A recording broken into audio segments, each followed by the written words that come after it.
Good evening, everyone. Thank you for joining us tonight, online in the hall.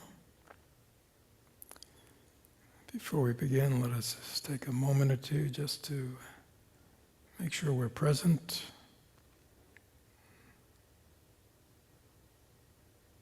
Mind relaxed, attentive, alert. And in a mind state of receptivity,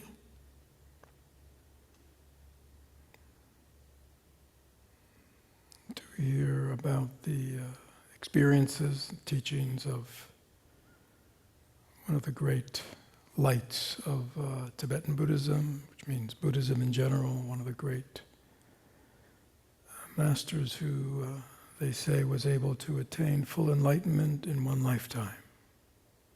So a great inspiration to us.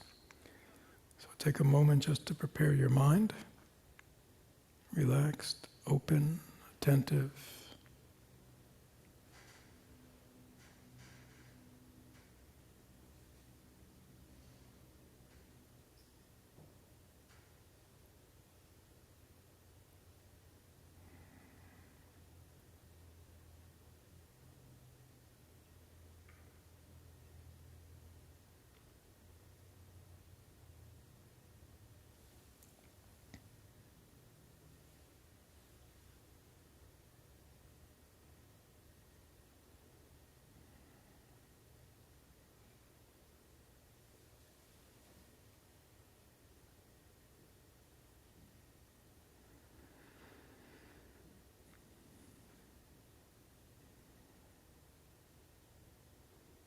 So in sharing some of the stories, teachings of Milarepa,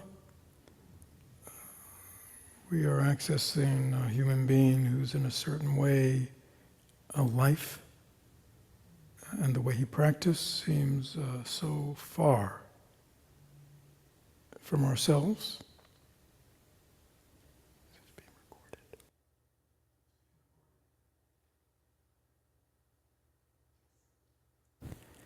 And yet, I think probably many of you were on last week, even though I'll do a little recap. I think his life is very relevant to us, even though the way he put his turning away from worldly life in a very kind of extreme way that may not be relevant to us. I think the fundamentals of it are very important. Again, remember, he was born a layman. He lived as a layman.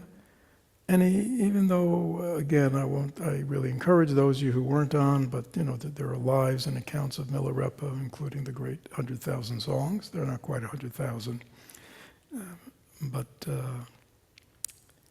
he had this 1,000 years ago, he had a good life, a stable home, and then impermanence,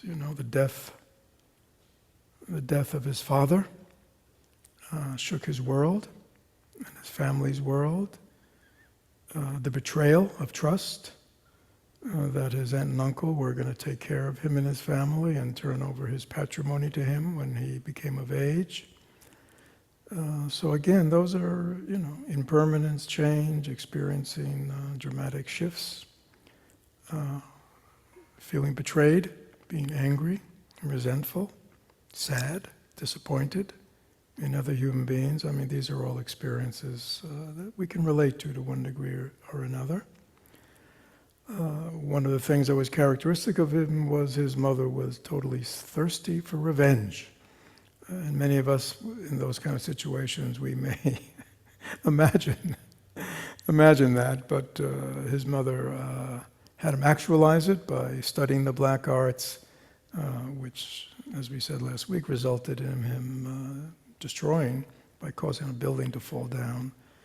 30-something people died. And then he further wreaked, well, really it was his mother wreaked revenge by having him create hailstorms to destroy the crops. That's the opposite of taking joy in the well-being of others. That's taking joy in the suffering of others. as we know, he turned he eventually had great regret, as many of us have had, great regret for the way we've lived or the things we've done. Again, not to the extremity of him, but we all know that journey. And that journey turned his mind to Dharma, which was very dominant in Tibet at that time. But he was not benefiting from the normal run of teachers, because he was an unusual character, Milarepa. And so he went to his first teacher with great faith, or his second or third teacher with great faith, and his teacher was highly unusual. His teacher gave him a hard time. And many of us don't like when our teacher gives us a hard time. I mean, his teacher gave him the hardest of times, but, and he didn't make the Dharma readily accessible to Milarepa. He didn't fulfill all his wishes.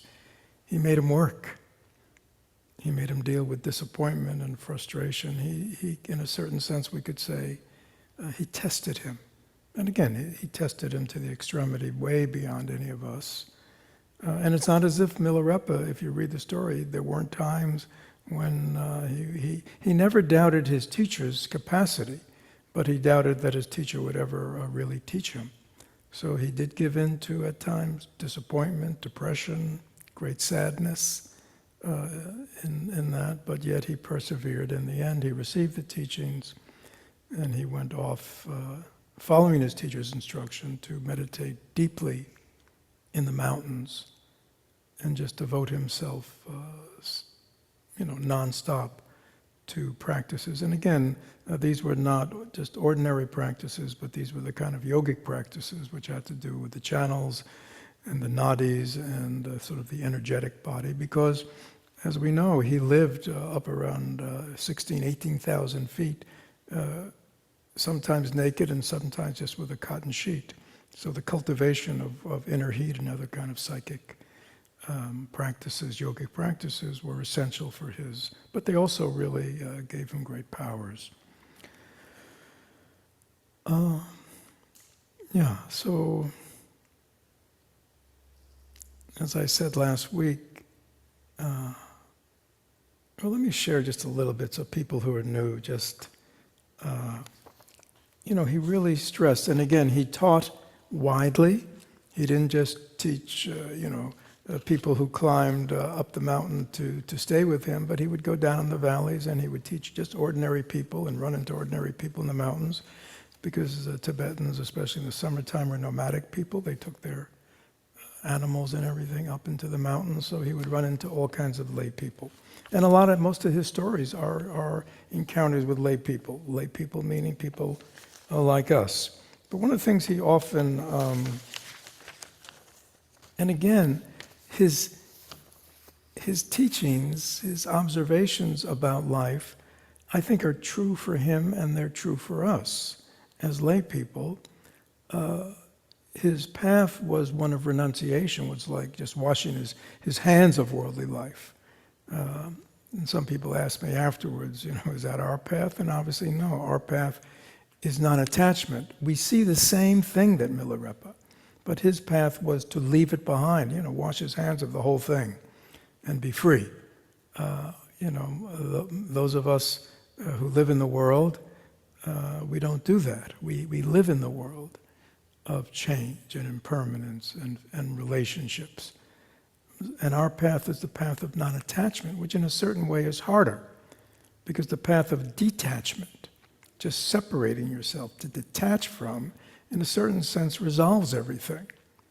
But the path of non-attachment is a little trickier, because you're staying in the world where attachment is always possible, and yet you're staying in but not attached to. And that is our lay practice. And it's a very powerful practice, but it needs to be understood that that's what we're doing. But so this is, again, so this is like for those who weren't here last week, and for those of us who were here, it's always good to hear again. This is a song he sang called The 8 Reminders.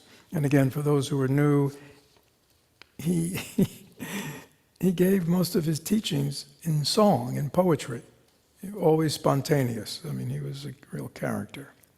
So this is called the 8 reminders. Castles and crowded cities are the places where now you love to stay. But remember, they will fall to ruins after you've departed from this earth. So again, because things appear in the present to be so stable, I mean, like buildings and cities and roads, we have to be reminded, no, this is all going to fall apart. I mean, archaeology is always discovering, ancient civilizations that were great civilizations with great power, and they had cities and they had great knowledge and all these things, and now all we can do is find the remains of them. And somehow we think, oh, we're different, but we're not. But remember, they'll all fall to ruins from this earth. Pride and vainglory are the lure, which now you love to follow. But remember, when you're about to die, they offer no shelter and no refuge. So he's really talking about all the things that kind of, motivate our ego. Our pride in ourselves, our pride in our accomplishments, we sort of revel in our status. And even we can have not great status, but we can still revel in it. But he says, even though that may give us some comfort in this life, at death, they'll do nothing for us. Kinsmen and relatives are the people now with whom you love to live, right? I mean, as lay people, we're in relationships. We have family, we have friends. But remember that you must leave them all behind when from this world you pass away. And as I said last week, it's a well-known fact that even though they love us, and they might be with us right up to the last moment, but once we die, they're going to wash their hands of us, right? If they don't bury us within a few days, they'll have us cremated. They will not keep us around, nor will they follow us. And that is the truth, as we have not followed others who we've loved. At that moment, when that person leaves, we depart from them. And that is the truth. You must leave them all behind when you pass away. Servants, wealth, children, all the things you love to hold.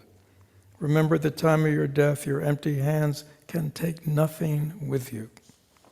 Vigor and health are dearest to you now, and we all know how much we cherish our body and how much we cherish our health. We especially know how much we cherish our health when we have ill health. As Thich Nhat Hanh used to say, we don't appreciate, we never think about our teeth until we have a toothache, and then we appreciate, we remember, all my teeth aren't hurting now, but otherwise we don't think about it. We don't think about our eyes and our ears and all the things that support us in this life until they become problematic. At the moment of death, your corpse will be bundled up and borne away. Now your organs are clear, your flesh and blood are strong and vigorous, but remember at the moment of death, they will no longer be at your disposal.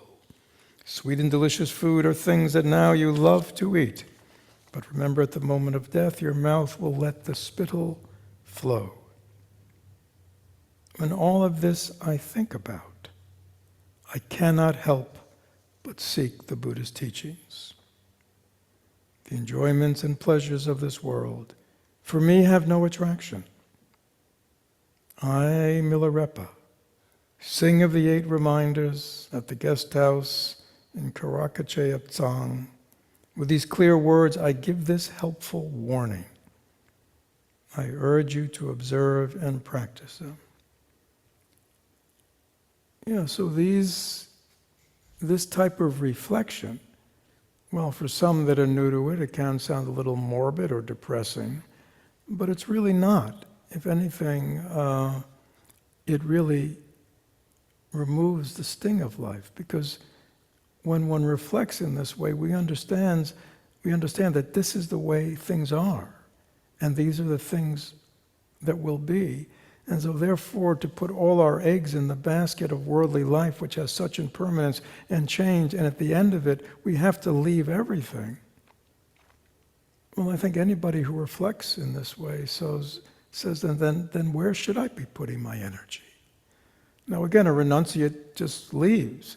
But those of us, you've heard me say, our motto is, we are in the world, but at the same time, we're not of the world, right? So we live in the world of relationships, we live in the world of work, we live in the world of having things and accumulating things, but we're not attached to it. We don't let things define us.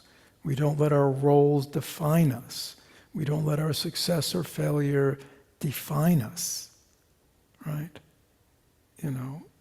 We let what defines us be these more sort of ongoing, permanent aspects of the mind that we can always carry with us and nurture no matter what the circumstances. They're not dependent on worldly things. So this is kind of the trick. And again, Milarepa, he's saying, I'm warning you guys because he knows us, right? He knows how easy it is to be lured. He used that word. We're lured by the attractions of this world. Many of us are lured by the dramas of this world. Many of our family and friends in the world are endless dramas they're creating. Every day, new dramas, and it's very easy to get sucked into them, and then the years go by, and you realize I've spent so much time, involved with people's dramas, and they never end. They're just endlessly replaced by new ones, and so we look for something more meaningful and permanent, both in our own life and in the lives of others. And here's another one, sort of on the same subject. I just want to give you a flavor of Milarepa. He says, I am a yogi who wanders the countryside, a beggar who travels alone, a pauper who's got nothing. I left behind the land of my birth, turned my back on my own fine house, gave up my fertile fields. I stayed in isolated mountain retreats, practiced in rock caves, surrounded by snow, and found food as birds do. That's how it's been up to now. There's no telling the day of my death, but I have a purpose before I die. That's the story of me, the yogi. Now I'll give you some advice. Well, and his purpose before he dies is to become fully awakened, to liberate himself from all his delusions, all his pettiness, all his sufferings, all his self-identification, and manifest all the latent inherent capacities and powers of his mind. That's his purpose. It's a wonderful purpose. So he says, I'll give you some advice. So please listen. Trying to control the events of this life, trying to be so clever, always planning to manipulate your world, involved in repetitive social relations. Right? So he's sort of describing many of us, right? Trying to control the events of our life.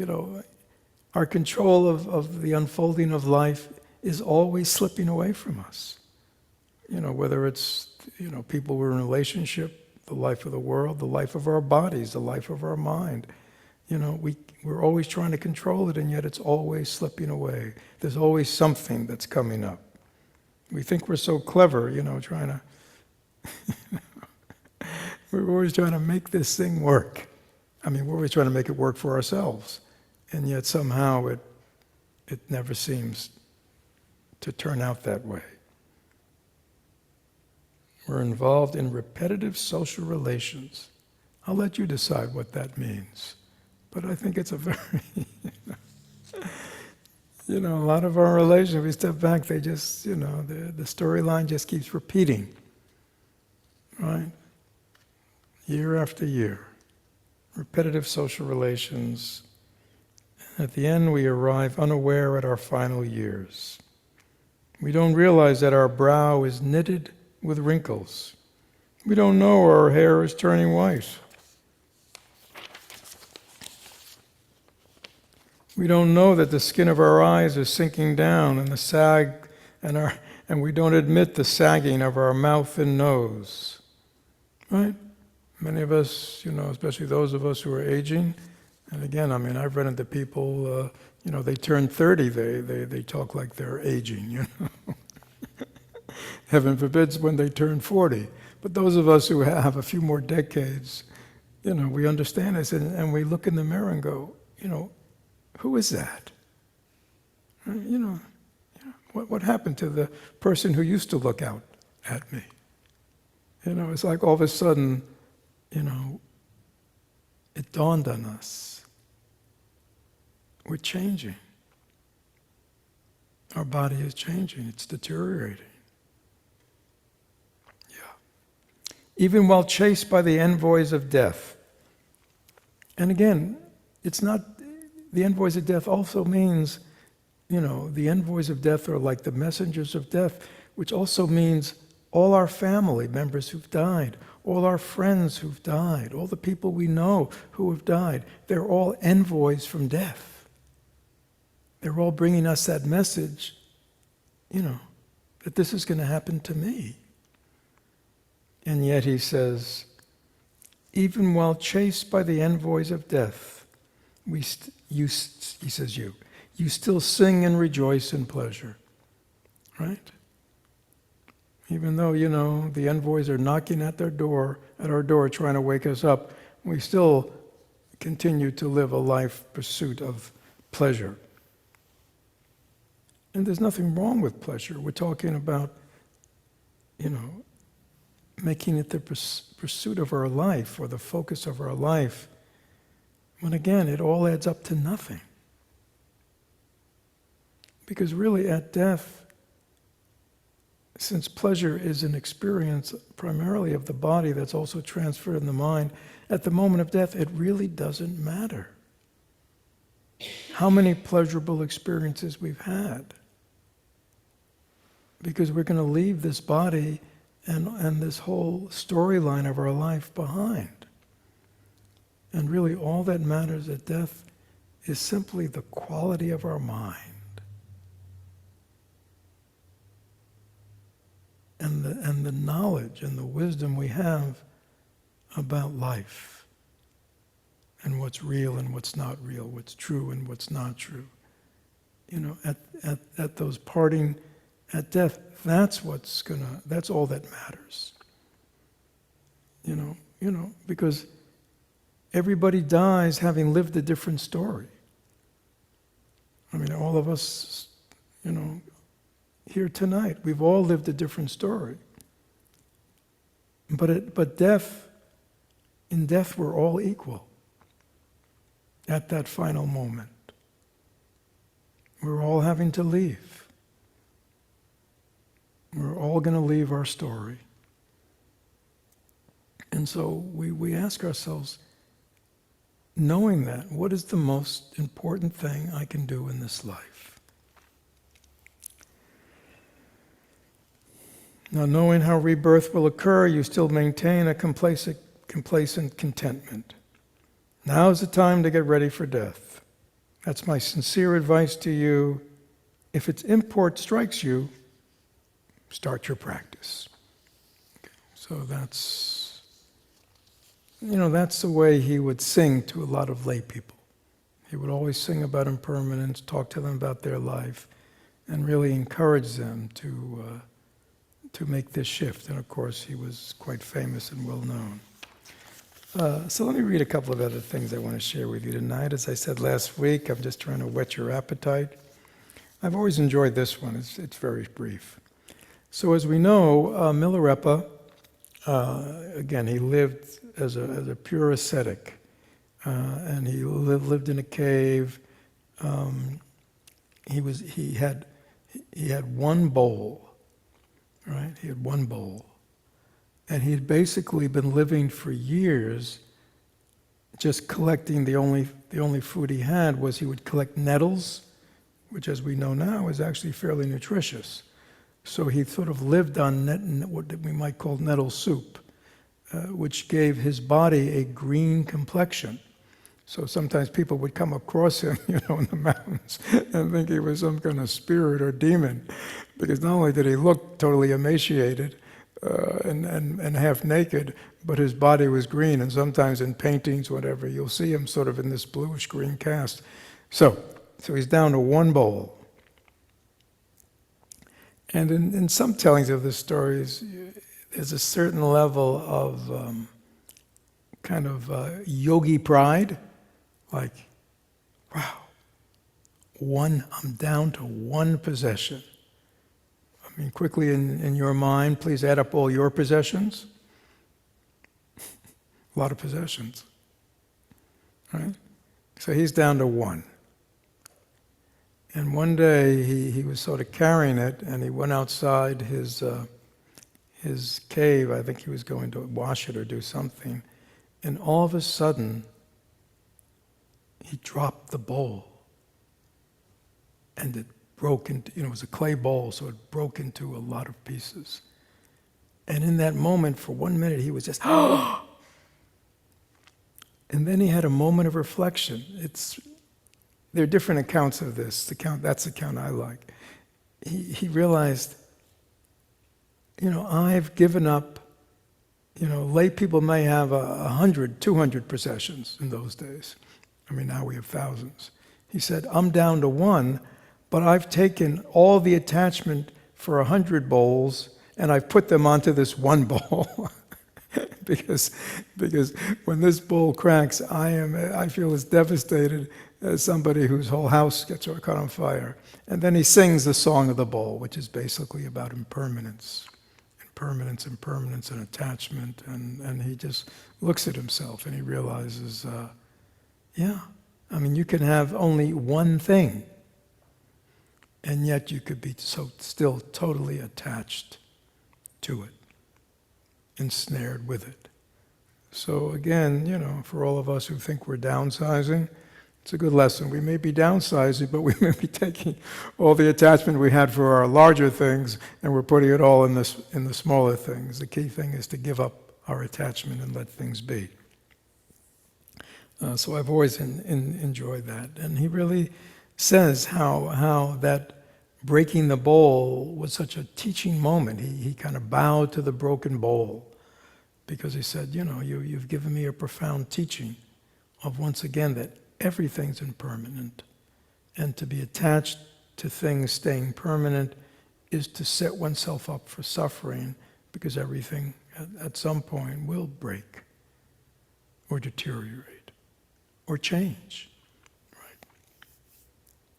Right?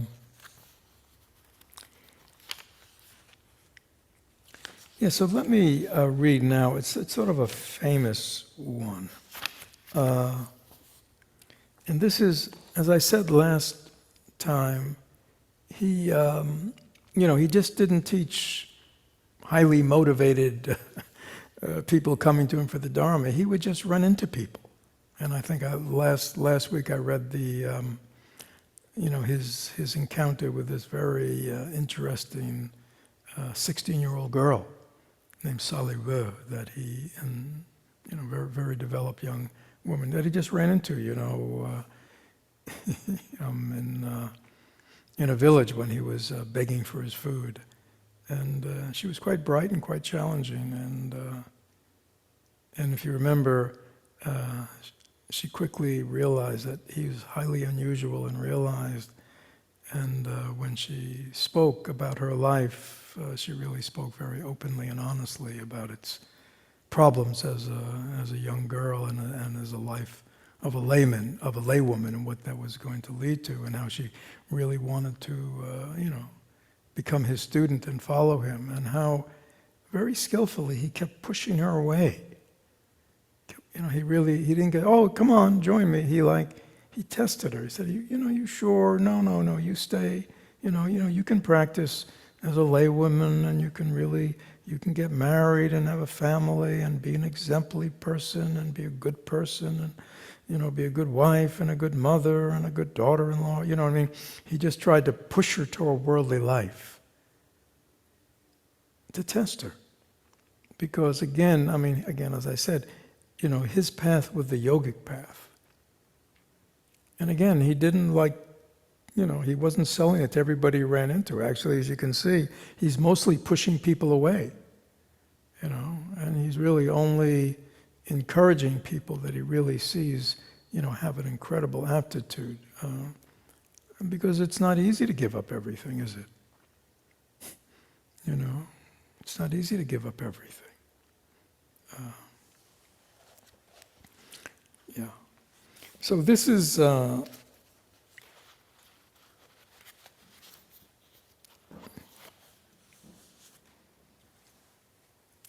So he was staying in a certain place, and a lot of times when he would stay in a certain place on retreat, down in the valley, villagers would, because it was a Buddhist universe, and people in Tibet really respect, here, if you went off and lived in a cave or went off and went on a meditation retreat for 3 to 5 years, pretty much everybody you knew and all your relatives would think you've gone off a deep end, you know what I mean? But in that world, it was highly, highly commendable, and people would be very supportive of people who really sincerely practiced. So he had benefactors who were supporting him. And one day, 2 young cowherds, shepherd boys, came and they met him. And the younger one said to him, doesn't the lama in Tibetan means teacher? They're talking to Milarepa. Do you have any companions staying with you? And Milarepa says, yes, I have a companion. Oh, what's his name? And he said, my companion's name is Bodhicitta. And for those of you who may not be familiar, it is the quintessential term of our tradition. Because it means the mind of enlightenment. And it sort of has a relative and an absolute aspect. In the relative, it is the mind that seeks enlightenment. And then from the absolute point of view, it's the enlightened mind itself, the bodhicitta. But he says, my companion is bodhicitta, which is this energy, this aspiration, this overwhelming drive to be awake and to be free for none other reason than to benefit beings. Because, sentient beings like ourselves, we're lost in delusion. We don't see clearly. So he says, oh yeah, I have a companion. My companion is the enlightened mind. Then where is your friend right now? The boy asked. He says, right now my companion is in the house of the all-base consciousness. The all-base consciousness is it's called the Alaya Vijnana. It's like we could say it's the base of the mind. It's where everything is stored. It's also called the storehouse consciousness. So he says, where is this bodhicitta? It's right here in my storehouse consciousness. And where is this house of all base consciousness, the boy asks. It's right here within my body. And the elder one of them says, Guru, you're not someone we can take refuge in. Let's go. The older one wasn't impressed. But the younger one was intrigued. He says, now, again, these are cowherders, uneducated, don't know Dharma, but obviously have a natural intelligence, which is maybe more beneficial than those of us who have lots of accumulated knowledge. He was kind of intrigued by what he said because he could just be very direct with it. So he asked him, this all-base consciousness, is this the mind? Is this body the house where the mind dwells? And Milarepa says, yes, it is. But the boy said, in a person's house, one person can be inside, or many people can be inside. Within the body, is there one mind, or are there many minds? How many are there? And what are they like? Well, this is a very interesting question. this young man, And many of us wonder. It seems often that we have many minds. Right? We have a worldly mind, we have a material mind, we have a noble mind, we have an ignoble mind, we have an altruistic mind, we have a selfish mind. We often feel like we're, there are many minds inside us. So he's saying, is this true? Are there many minds? How many are there? What are they like? Milarepa's response is very good. He says to him, as to whether there is one mind or many, you should look and see for yourself. Right? So he doesn't keep engaging him in this conversation because the boy's asking him a question about mind. And since the boy has a mind, Milarepa, like a good teacher, says, well, you can figure this out. You can look in your own mind. Go look and see for yourself. And then the two of them went home. No. That could have been it, right? Well, the next day, the younger one comes back. And he basically describes staying up all night looking into his mind. Right? I looked to see how many minds there were and what they're like. I could only find no more than one. But you can't, if you try to kill it, you can't kill it. If you try to overpower it, you can't overpower it. You can't push it down. In other words, he basically says, I looked for this mind and I couldn't find anything. If you think it doesn't exist, but yet it is all over the place. It flickers, it flutters, it bounces, it bounds, it flashes, it appears and disappears. I can't say what it is at all. Please, Lama, teach me what it is. Right? So we can all, he's giving him meditative exercises. Right? So this is probably the first time this boy has ever looked into his mind, and he says, I can't find anything, but things just keep jumping around and appearing. Help me. And Milarepa sings, the wonderful taste of candy is sweet, but hearing of its qualities, you won't experience it. You can think about it, but you won't have the taste. To experience the taste, you must use your tongue. Basically, he's telling them, I'm not going to give you words. Right? If you want to know the taste of candy, you have to put it in your mouth. Likewise, as to the essence of mind, another person can point it out, but at that point you won't be able to see it. You have to look for yourself. Herder, you should work with your mind like this. And then the boy says, all right, thank you for this pointing out, and I will search this evening and return tomorrow morning. And so Jetson gives him more instruction. Some of you have been on retreat with me, you know about these. Yeah, I want you to go home and tell me tomorrow what color your mind is. Is it red? Is it white? What kind of shape does it have? Is it oblong? Is it round?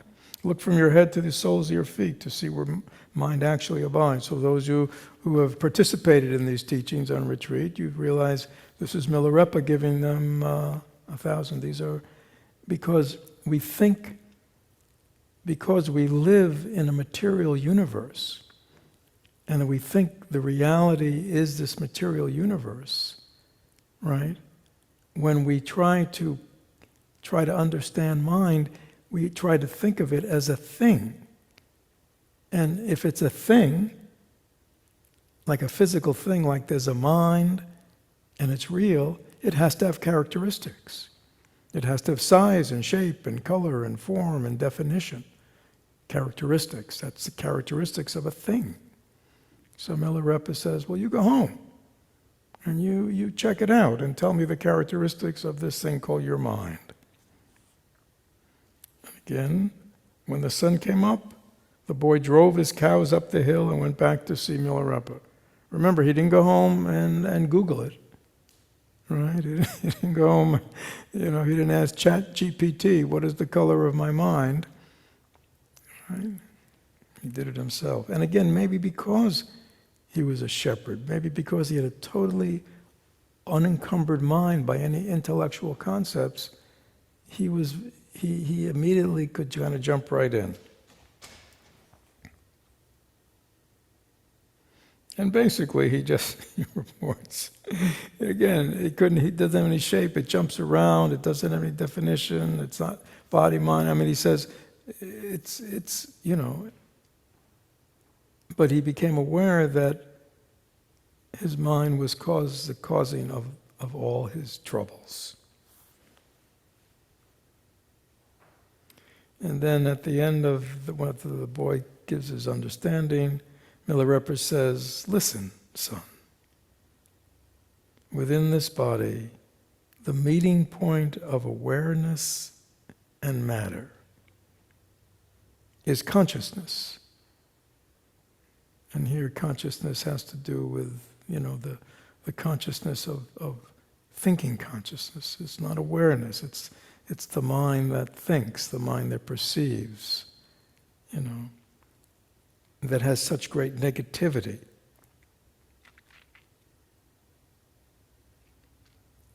But that experience of the mind that brings you suffering can be reversed through the abandonment of samsara. So this again is Milarepa's way, just abandon worldly life.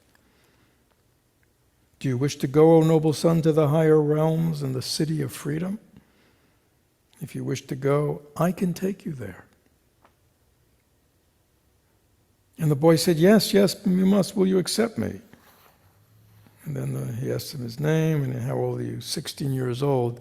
Now, 16 years old in our culture may seem very young, but in their culture, by 16, he could be married soon. You know what I mean? I mean, kids grew up, they didn't go to school. He's probably been a shepherd and working, in his family and everything since he was a mere child, 5 or 6. But by 16, so you often found that 12, 14, 16-year-olds were entering the monastery, were beginning to study and practice Dharma, or like this go. I mean, it was a different age. I mean, actually, parenthetically, we know that the whole concept of teenager wasn't invented until somewhere, I think, around the 19-teens or 20s.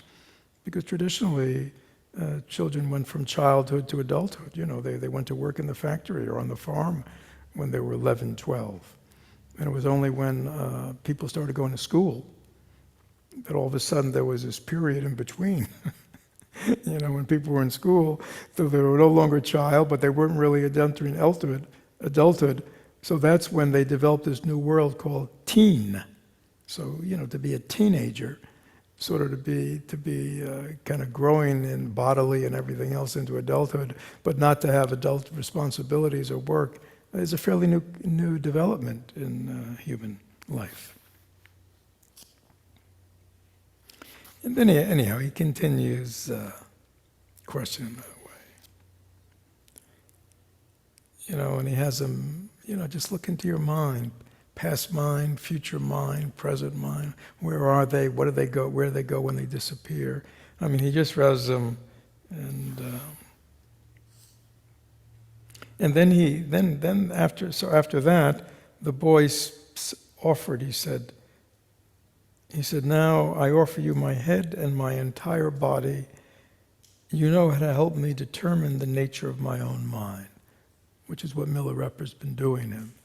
And basically, the great discovery is that mind truly has no nature. That the nature of mind cannot be found, which is its nature. But again, it's hard for us to intellectually grasp the reality of the immaterial. That the things that appear, even things like thoughts and feelings and self and me and I really have no existence at all. They're all just empty. Meaning they're empty of any solidity. That is the true nature of all human minds. And yet we so identify ourselves, in a world of solidity. We think our self is real, solid, permanent thing. And other people's selves are real, permanent things. And the world's a real, permanent thing. And our thoughts are real, permanent things. And our feelings are permanent things. And our memories are permanent things. And yet upon investigation, like Milarepa had this boy do, we see that's really not the way it is at all. But then Milarepa thought, now I have to see or not whether this boy has the ability to meditate. All right, so obviously the boy has the ability, has strong aspiration, goes home, meditates all night, comes back to Milarepa. But, he wants to stay with Milarepa. Does he have the ability? Because again, Milarepa, he meditated day and night. It wasn't like, morning meditation and evening meditation. His whole life was meditation. Okay. So he gave him a meditation practice, which is meditate on the form of the Buddha just in front of your nose. He gave him instructions on single point of concentration with an object and sent him off. A week went by. The boy's father showed up. He says, Lama, my boy hasn't come home for 7 days. I think something's awful with him. I set out to find him. And all I can hear from his herd of companions that he found a teacher and he's with him receiving teachings. I thought he'd be home, but he hasn't. Has he been here with you the past week? And Milarepa says, I haven't seen him in a week. Hearing that, the father left, weeping. Then after much searching in the recesses of a mountain, he found the boy sitting straight up with his eyes staring straight ahead. The father asked him, what are you doing? The boy said, I'm meditating on the key instructions of my teacher. 7 days have gone by and you haven't come home. Why? The father asked. What are you talking about? The boy said. I've only been sitting here for a little while. Look at the sun, anyhow. So the boy could see. So again, until this continued, the boy kept disappearing. And they'd find him, lost in samadhi and meditation. And eventually his father gave him permission to go live the life of a yogi. And he actually became one of the heart sons of Milarepa, named Sanjay Kyap. So I just wanted to share that with you to see some of us, we doubt our ability. And yet we see here's a totally uneducated shepherd boy. And he only had one thing. He had full trust in the Dharma. He had full trust in his teacher, and his teacher gave him instructions. And he went home and did them. Right? And he didn't do them his way. He didn't do it somebody else's way. He did it the way he was instructed. And he got results. And eventually he became one of the great heart sons of Milarepa. So that's the story of the cowherd boy. Now let me share one that is about a woman. And again, we're now sort of on the deeper end of Milarepa's teaching. So her name was Palda Bum. And again, Milarepa had many, I don't know about many, but he had many very accomplished female disciples. And in Tibet there was a very long tradition of female yogis, great practitioners, who also lived kind of a yogi's life. Now, she was very bright and devoted, and this is when she came to him, and she asked Milarepa many questions about she herself, being just a laywoman, could combine Dharma practice with daily life. This is what she says to him. In the daylight, so again, we've heard teachings where he encourages them to go off and join him, in the life of a yogi, he says. So she says, in the daytime, I have to work. In the nighttime, I sleep. In the morning and evening, I need to cook. I am a servant to all these tasks that fill up my life. And many of us could think about, like who's serving who here? And many of us are, we are the servant of our job, we're the servant of our roles in life, and they keep us very occupied. So she says, I'm a servant to all these tasks that fill up my life. In spite of this, I still want to practice. How can I do this? Please give me some advice. So this is the advice, and I'm reading it because this is the advice of somebody who says, I'm in life. I am in family life. I am in householder life. But I want to practice. I get it. So he sang this song of 4 analogies and 1 meaning, 5 points. First he said, first, look at the mountain. And of course, they're in Tibet, so it's not too hard to point to a mountain. He says, look at the mountain. And again, you see, his teachings are not conceptual.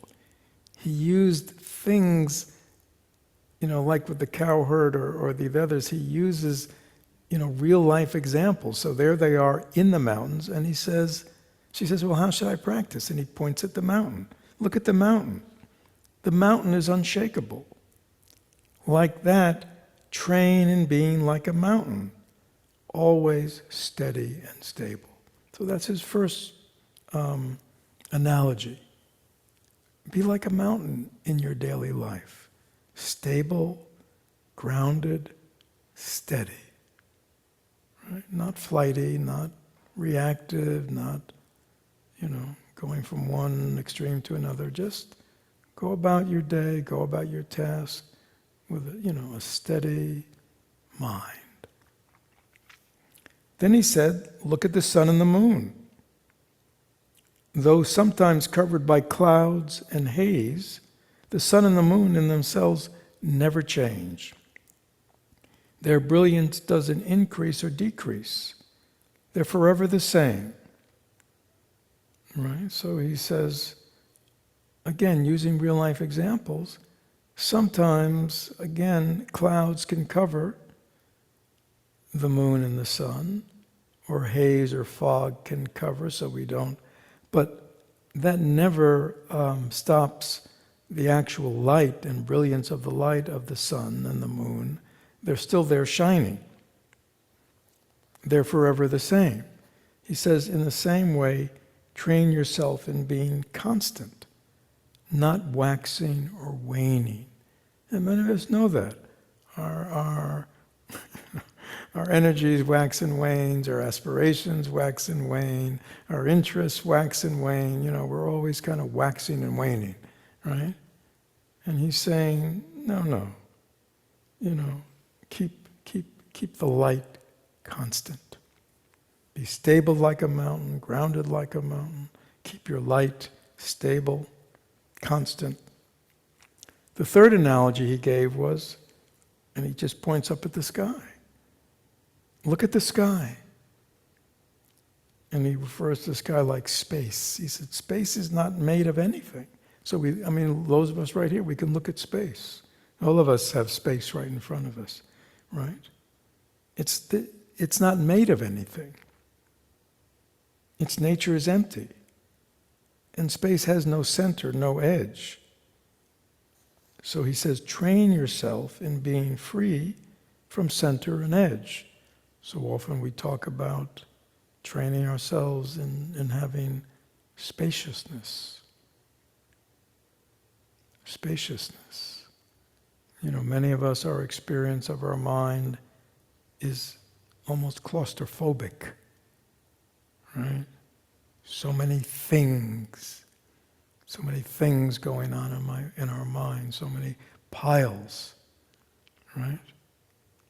He's saying, no, our mind should be like space, open, spacious, room for things to move through. If there's no space, things get cluttered. If there's space, there's no clutter, because things are allowed to just move through, just like clouds and birds or, move through the sky, but the sky remains unaffected by them because the fundamental nature of sky is spacious, open. So we're to be like a mountain, he's telling her, in her life. Steady, stable, constant, open, spacious. Don't have a lot of edges. Many of us, what's the expression? We say some people are all elbows and knees. Isn't there something like that? All elbows and knees. It's like here he says, we're always, people. They just have so many edges. Be free of edges. Edges. If I have an edge, it's like that's where I end and that's where something else begins. I have an edge. And if you say you have an edge, this is what's inside and that's what's outside. And many of us live our life with a very clearly defined edge and a very clearly defined center. Who I am, who I'm not, what I believe in, what I don't believe in, who's with me, who's not with me. You know what I mean? We're clearly defined, right? But if you look in space, space has no definition, right? The space in our room has no definition, right? We could paint it anything. We could put any kind of furniture in, couldn't we? Because its fundamental nature is empty. And to understand that the fundamental nature of our mind is empty and spacious is a wonderful thing to know. So he's encouraging her to maintain an empty, spacious mind. And then he said there must have been a lake. He said, look at the great lake. Though its surface ripples, the body of water is unwavering, meaning, just below the ripples, the whole body of water is always there, unwavering. Train yourself to be unwavering. They're all variations on a theme. He's just using different analogies, right? Many of us, we're always being blown this way and that. The ripples, are the wind. And many of us, we're constantly being blown around by the ripples of winds of our own thoughts and feelings, winds of other people's thoughts and feelings, winds of the world. We're always agitated. And he's saying, look at the lake. On the surface, the lake can appear agitated. There can be ripples and waves, but the lake has depth. The lake in of itself isn't wavering. So he says, be like that in your daily life. So be steady and stable, be constant, no waxing or waning, be spacious and open, free from edges, and be unwavering. Don't be blown about. Finally, he gave her the fifth point, which was the meaning. And he sang to her, your mind is most important. Simply settle yourself and look into your mind. Without being carried away by thoughts of this and that, be totally steady and meditate. And that is the heart essence of meditation. So this is a very profound teaching and a wonderful teaching to give. What did she say to him? Lama, I want to practice, I want to transform, I want to wake up, but I have a very busy life, lots of responsibilities. And so he gives her this very profound teaching of how to practice. He basically tells her, how to conduct herself in her life with the four analogies.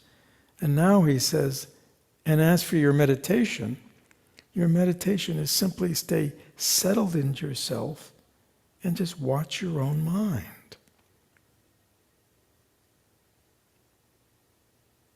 Watch your mind and let things arise and disappear, thoughts, feelings, perceptions. Let them arise and disappear, and just be steady. Don't be affected by any of that. That's your meditation. So if you see what he's done, he's giving her a really profound practice that any of us could do. Because he's telling us, how to conduct our life, which is really saying a life of awareness. A life, it's very much, this is what Thai teaches, right? How to practice in daily life, how to always be present to daily life, how not to hold on to things, but just be aware and watchful. So this is the practice he gives her. He doesn't give her formal practice. He doesn't say you got to do 20 minutes here and 30 minutes there and do this and that. And he gives her a very simple but very meaningful way that she can practice in the midst of her very busy life. And some of you have. Now listen to what she says to him. She says, it's very interesting. She says, I can at times train in being as stable as a mountain. However, on the mountain, she's kind of clever. However, on the mountain, various plants, shrubs, and trees grow. What should I do? Right? So he says, oh yeah, I can be stable like a mountain, but things grow on the mountain. At times I can practice, which is unchanging, like the brilliance of the sun and moon, but occasionally the sun and moon are eclipsed. When that happens, what should I do? So she's saying, sometimes I'm stable as a mountain, but then things grow on the mountain, and begin to take it in a different form. And, sometimes the clarity of the sun and the moon, the light within me, gets eclipsed. All of a sudden, it's dark. What should I do? At times I can train in being steady and as unchanging as the sky. But sometimes many clouds gather, right? We all know what she's talking about. At that time, what should I do? At some time I can train being stable at the ocean, but sometimes great waves appear, all right? Sometimes, it's not just little waves that arise in our minds. Sometimes great waves of emotionality or drama come through, sometimes big waves come through. What should I do? In the same way, often when I'm looking directly into my mind, sometimes many thoughts occur. At that time, what should I do? So these are very good. This is one bright young woman, right? And she's letting him know, sometimes I can practice that way, but a lot of times, things develop which make it very difficult. Now listen to Milarepa's answer. Again, this is very simple Dharma, but this is very profound Dharma. He says, when you practice in a way that is like a mountain, remember this: shrubs, trees, and plants grow naturally on the mountain, sprouting, growing, and perishing there. This arising, dwelling, and ceasing of growth does not change the mountain in any way whatsoever. It is merely different expressions that don't affect the stability of the mountain at all. So this is, in a more formal Dharmic way, he's really now, she's saying, sounds great, but things are changing. Things are changing, things are appearing and disappearing, and they throw me. And he says, it's all natural. Don't get thrown. Yeah, plants, trees, shrubs, they grow on the mountain. But that doesn't in any way change the fundamental stability of the mountain. It's just different expressions of the mountain. But fundamentally, the mountain is still the mountain. And she says, sometimes you're able to practice in a way that is unchanging, like the brilliance of sun and moon. But remember, the eclipsing of the sun and moon is not real or constant. It's a momentary event that does not have any concrete substance in itself. It vanishes. It is only the different expressions of sun and moon does not affect its inherent nature. So this is very important. He's saying, yes, sometimes you may get blown off course. Sometimes, darkness may cover the light, but it has no enduringness. It's just transitory. Don't get thrown. It is just the nature of way phenomena is. So he's really encouraging her just to not reject the world of change. That the world of change is the natural expression of reality. Right? So this is very profound, because we often go, I like it when the sun shines, I don't like it when it gets dark. Right? I like it when, the waves are mild, I don't like it, the big waves. He's saying it's all the ocean. It's all the mountain. It all has the same nature. Big waves and little waves all have the same nature of water. And sometimes, the sky is unchanging, like the sky. But sometimes clouds gather.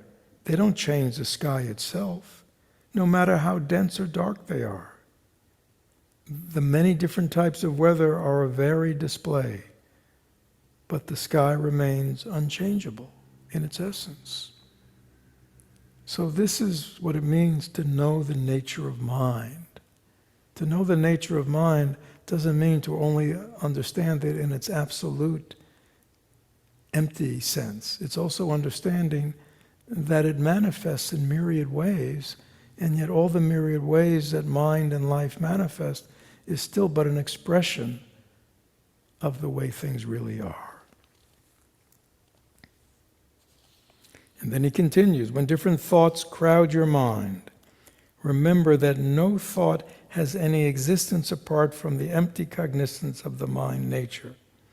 It is the empty cognition itself that takes the form of thought. Now again, this is quite profound, but again, what does it mean? It means, well, then he says, and it's like the varying facial expressions or moods. They don't have a separate identity. So he's saying, if you have a expressive face, right? Your face may sometimes be expressing smiles and happiness or joy. Sometimes your face may be expressing sadness. Sometimes your face may be expressing anger, right? But they're all just different expressions of what? Of your face. They don't have separate identities. And so he's saying all the things that manifest, like thoughts, where do thoughts come from? Thoughts arise from mind. They don't arise from anywhere else. Where do they rest? Where do they dwell? Where do they go? It's all occurring in mind. And what is the nature of mind? Empty awareness. It's like, there's so many analogies. It's like clay. You can take clay and you can mold it into many forms. You can make it into beautiful things. You can make it into ugly things. But they're all clay. And once you understand that, you understand, oh, that's all it is. It's just a form, but it has no reality to it. Anyhow, this is getting into the deeper end of Dharma, but it's just wonderful how simple he makes it. And again, he's talking to a young woman who lives at home and has a life in those days of a woman with lots of tasks and responsibilities. And yet he gives her a teaching that she can readily use in her daily life.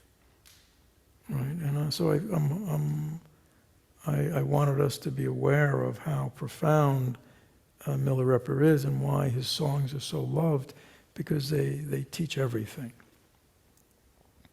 Now, I wanted to end tonight by sharing, just hold on, Angie. Okay. There's a very famous interchange. So Milarepa had, I think, 3 or 4 major disciples. He had many men and women who were heart students of his, close students of his. But I think he had 4 major disciples. And one of them was Gampopa. Gampopa had been a physician in a town, in a valley. And then he had a wife and a daughter. And his wife and his daughter had died from a disease. I forget whether there was an epidemic or whatever. They died. And that kind of turned the impermanence of things. His whole world fell apart when his wife and daughter died. And so he sought out Milarepa. He lived down the valley. Milarepa was way up in the mountains. And he had sought Milarepa out. And he became one of his major disciples. And stayed with him for many years. It was Gampopa, that famous story, one year, sort of midway into his many years with Milarepa. He had gone down into the valley because every in the summer they would go down and sort of gather from their benefactors foodstuffs, very simple, to last them the winter because they were snowed in all winter. And Gampopa had gone down and he came back and he announced to Milarepa that he was leaving retreat. And Milarepa said, "Why, my son?" And he said, "Well, I've just been down in the valley and, people are just so confused and suffering. I need to go down there and benefit them." And Milarepa said a very wonderful thing that maybe we should all heed. He said, "My son, if you only have a little light and things are dark, you have the capacity of only leading 3 or 4 or half a dozen people, like if you have 1 candle. But," he said, "if you have a great light, you can lead thousands of people out of the darkness." And he said, "My son, you have to decide what you want to be. Do you want to be a small light of the Dharma, or do you want to be a great light?" And obviously, the meaning of that was, you can go back down the valley, there are people suffering, and you have capacity to help some. But if you stay here and really come to full realization, you will have the opportunity to be a great light. And actually, Gampopa was the founder of the major continuation of Milarepa, which is one of the great traditions of Tibetan Buddhism, the Kagyu sect, and it comes from Gampopa. So Gampopa stayed, and he stayed many more years. And then he, with his teacher's blessing, it was time for him to leave. He had really mastered all the trainings, all the traditions. And now Milarepa was giving him permission. And I happened to find this, and I'm going to try to talk my way through it. It's the Dalai Lama teaching this story. And I'll be asking Angie to stop, and I did. We managed to get like a translation. It's all in Tibetan. It's only lasts 4 or 5 minutes. But I wanted to share it with you because I think you'll really understand why when you see it. So this is the Dalai Lama. I don't know the setting, but it's obviously a Tibetan setting because it's all in Tibetan. It's not translated. Telling this anecdote of Milarepa's final teaching to Gampopa when he was leaving. So there's His Holiness the Dalai Lama, and he's obviously reading from the text. And he's telling him this story about Milarepa, and he lives in the cave, but it wasn't his cave that made him special. It's because he was such a great practitioner, followed his teacher's instruction, and then it came to a point where he had given Gampopa all the empowerments, all the transmissions, all the instructions.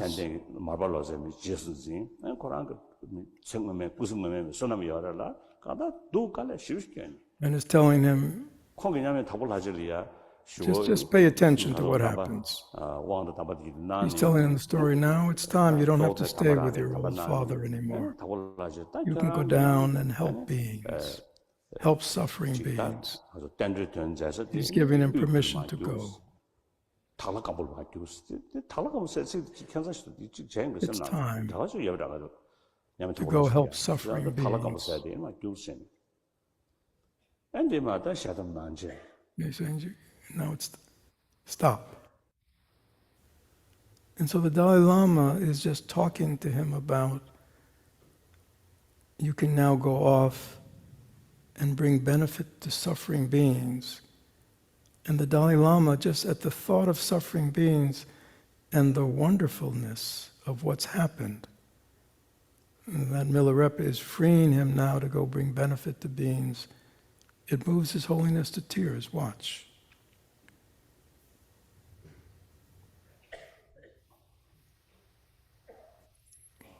You can see he's tearing up just at the thought of that. All right, could you just stop it a second, Angie? And now he's going to tell him the anecdote.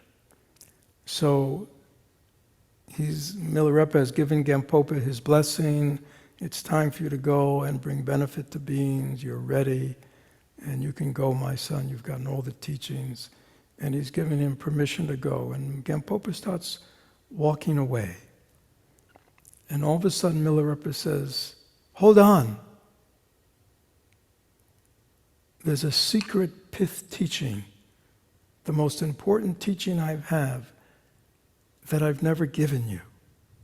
Come back, and I will give it to you. So His Holiness is now telling him that part of the story. Just continue, just watch what happens. So now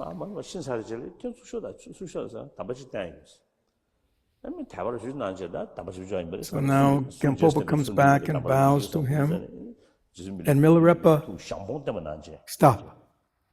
So Milarepa bends over, and basically he pulls up his robe and he shows Gampopa his butt.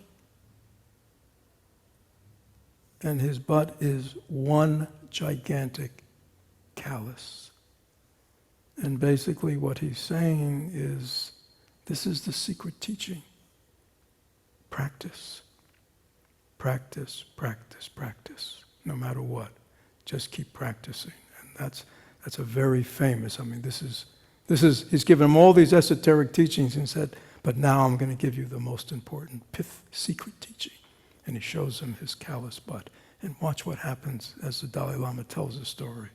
So he's bending over like Milarepa. Look, His Holiness. He's so moved.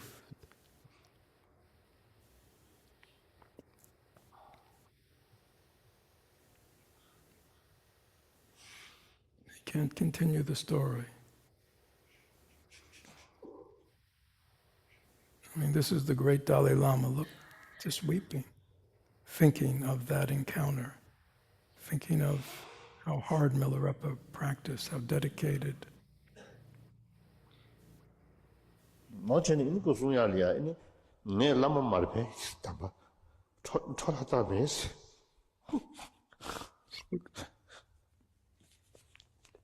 This is a great man.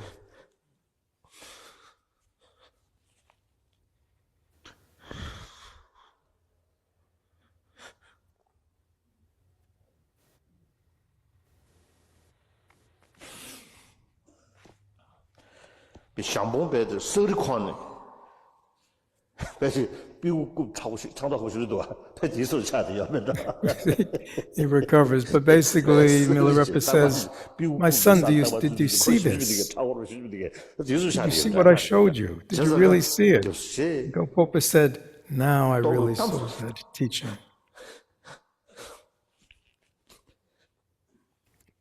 And the Dalai Lama goes on to say that the message that Milarepa is giving Gampopa is, even though you've come to realize deep, profound emptiness, you have to keep practicing, keep meditating until it's fully integrated and you've had full realization and integration. Don't stop. And again, I think just the Dalai Lama, it's hard to say, I don't know, I have no idea. But obviously he was deeply moved by that story, by the teaching, touched something deep within him.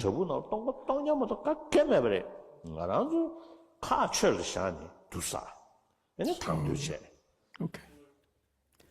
Yeah, so that's what I wanted to show you, because I think that gets my friends to the heart of it.